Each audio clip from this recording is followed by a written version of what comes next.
Mbote na bino banso balandi yangai wabino Guy Laurent Lobela, analyste spirituel. Ndenge kozala katango nyonso na bomeseni na biso ya émission oyo tokosalaka les analyses spirituelles.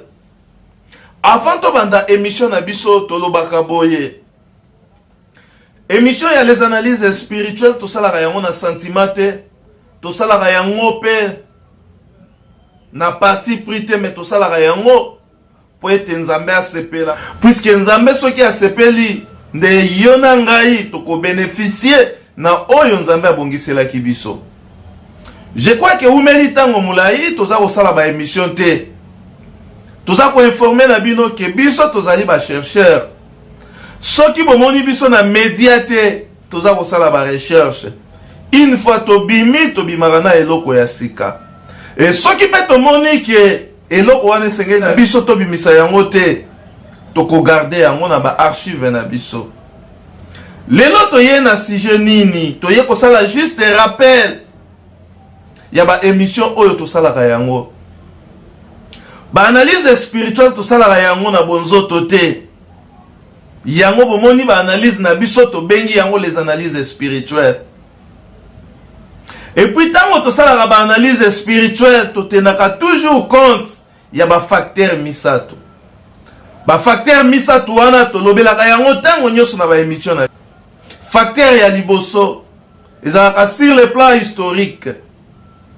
Maema lekaki, maema zali kosalema. Le deuxième facteur ezalaka sur le plan géographique. Likambo wana elobamelaki wapi, pe esalamelaki wapi.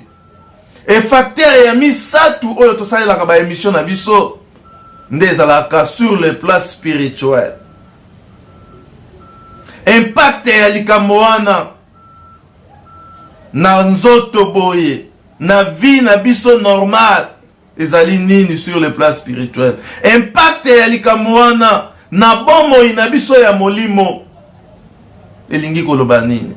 Voilà raison pour laquelle tomi pesa mbeka pona kosalelaka bino ba recherche ya kokundolelaka bino makambo oyo eko permettre yo na ngai tozala conscient ya likambo oyo tozali ko poser, parce que tango tozali kosala likambo ezali kotikala histoire. Mikolo ekoya likambo oyo ngai na yo tozali kosala lelo ekokoma pe lisusu sujet ya émission na biso les analyses spirituelles. Pourquoi? Parce que to travaillaka na ba histoire ezala ya lingomba na biso, ezala ya mboka na biso, pe ya continent na biso ya Afrika.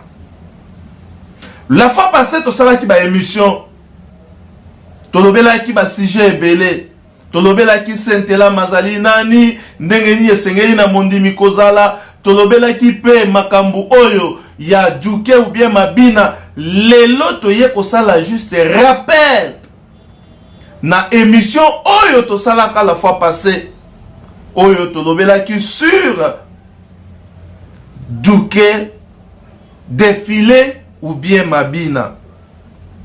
Tozo rappelé na cher internaute na biso, ba sujet na biso maye to discutaka na kati na émission oyo ndenge tolobaka tango nyonso, ça fait partie de la spiritualité. Et puis maye tozo lobela spiritualité na kati na lingomba na biso ezali nini. Banzembo na biso ezali spirituel, ba message ya ba papa ezali spirituel. Nyonso oyo tosalaka na lingomba na biso ezala ba misala na biso, ça fait partie ya ba promesse spirituelle oyo epesama na kati na lingomba na biso. Voilà pourquoi tolingaka vraiment mingi ko travailler sur la spiritualité. Tolobaki yango banzembo na biso, ba message ya ba papa yango ezali base ya kondima na biso. E sengeli na biso bandimi tolandaka banzembo na biso elobi nini, pe ba message ya ba papa nini oyo ba papa bazali kosenga na biso. La fois passée tosalaki émission tolobelaki sur défilé ezali mabina ou bien ezali défilé ndenge ba papa batikelaki biso. Tolakisaki ba forme ya ba défilé, tolakisaki défilé tango ya makabo, tango ya baptême, tolakisaki défilé tango ya présence, tolakisaki pe ba défilé oyo tobengi yango juke. Entre parenthèses, ezali mabina ou bien ezali défilé oyo ba papa batikelaki biso. Mingi totungisa maka, to change makambo ya lingomba ndenge ba papa batikaki ezali yango te. Mais ndenge nini tokoyeba ete makambo oyo ba papa batikaki yango te oyo ngai na yo tozali kosala. Tango tozali kosala ba réflexion spirituelle, tango tozali kosala ba étude spirituelle, ya kolandela banzembo na biso, ya kolandela pe ba message ya ba papa, na kati ya koyoka ba message ya ba papa, na kati ya koyoka banzembo na biso, nde tokoya ko découvrir ete tozali na respect ya maloba ya ba papa. Nani azali kobuka mobeko ya ba papa? Okoyeba yango ndenge nini soki yo ozali kobuka mobeko ya ba papa, soki otiraka attention na ba message ya ba papa te. Okoyeba yango ndenge nini soki ozali kobuka mobeko ya lingomba, soki ngai na yo totiraka attention na banzembo oyo eyemba makana kati na lingomba na biso te. Toyoka nanu maloba ya papa na oyo etali défilé. Na sima ya koyoka maloba ya papa na oyo etali défilé, nde tokotiela bino quelques extraits ya ba défilé oyo biso tosalelaki yango émission mikolo milekaki. Et après avoir kotala extrait ya ba défilé wana, nde tokozonga na sima pona komituna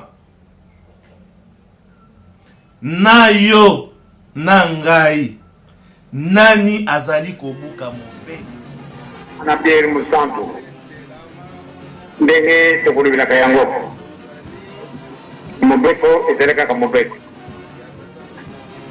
bazana bo c'est personnellement biso mobeko bisobina biso kobina kate toli misanga yesi kwa wana boni ngito sigi sabini masima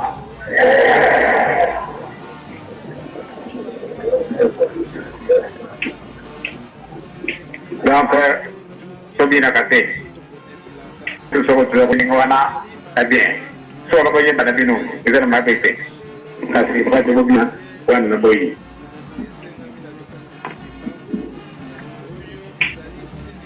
ko kitsa yawo zambe petino so ba biye te biso bato to ngambo kilomètre ezali ndo te ya sizali ya solo donc tout ça de wana te to kanyo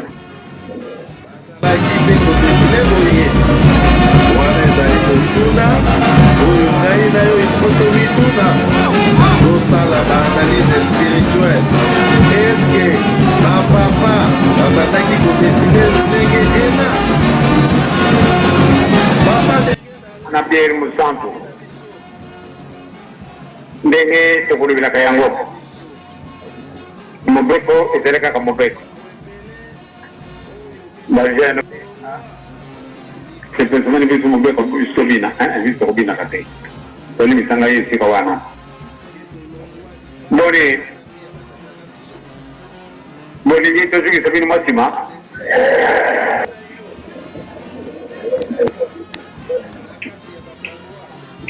donc tobina kate ezali c'est mon avis sur ce que vous avez fait ndenge wana bien solo ko yenda binu ezana mabete kasi ba de bobina wana boyi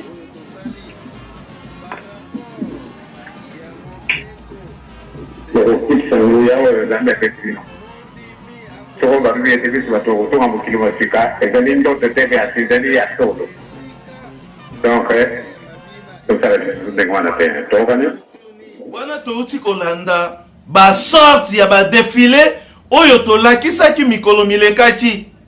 Metango tozali kosala ba recherche, tozali kosala pe ba étude na ba réflexion spirituelle, tozali komona ete mingi bazali kotosa te, mingi pe baza koboya koyoka oyo biso tozali koloba, croyant que ezali peut-être makambo na biso, nzokande oyo biso tozali koloba ezali du euti na nzela ya ba recherche spirituelle oyo biso tozali kosala na maloba ya bapapa pe banzembo ezali koyembama na kati na lingomba na biso.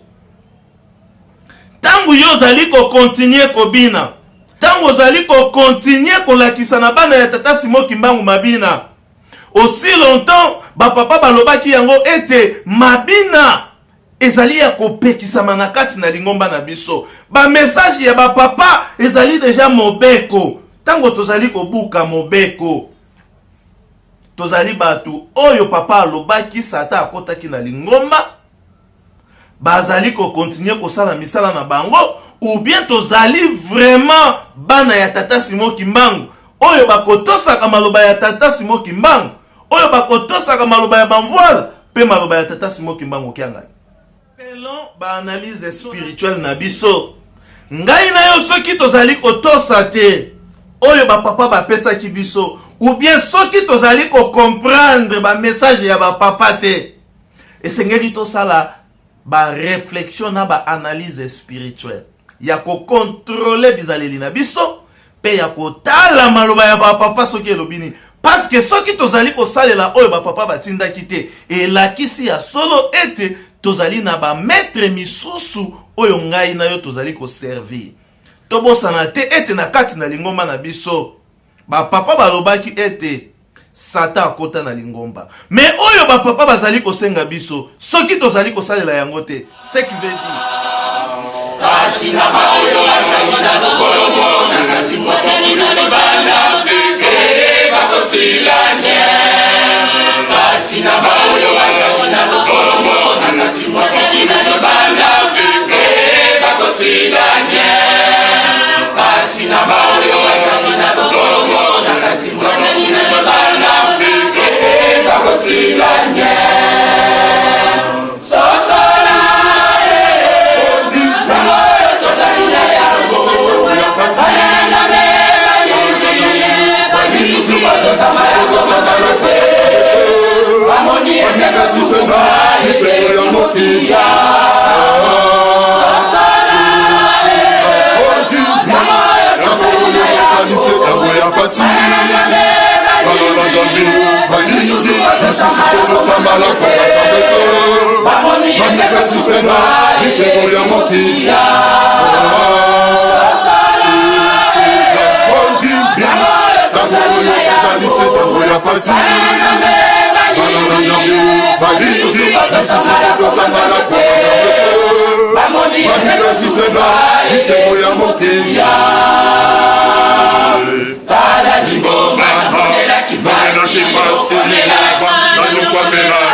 kibongo susuto akaningisa mokili oyo singai kibongo ezali kimamuka jalise komona kamokili ngana kilo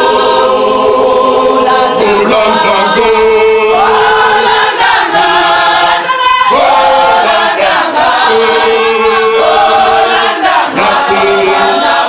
Bobika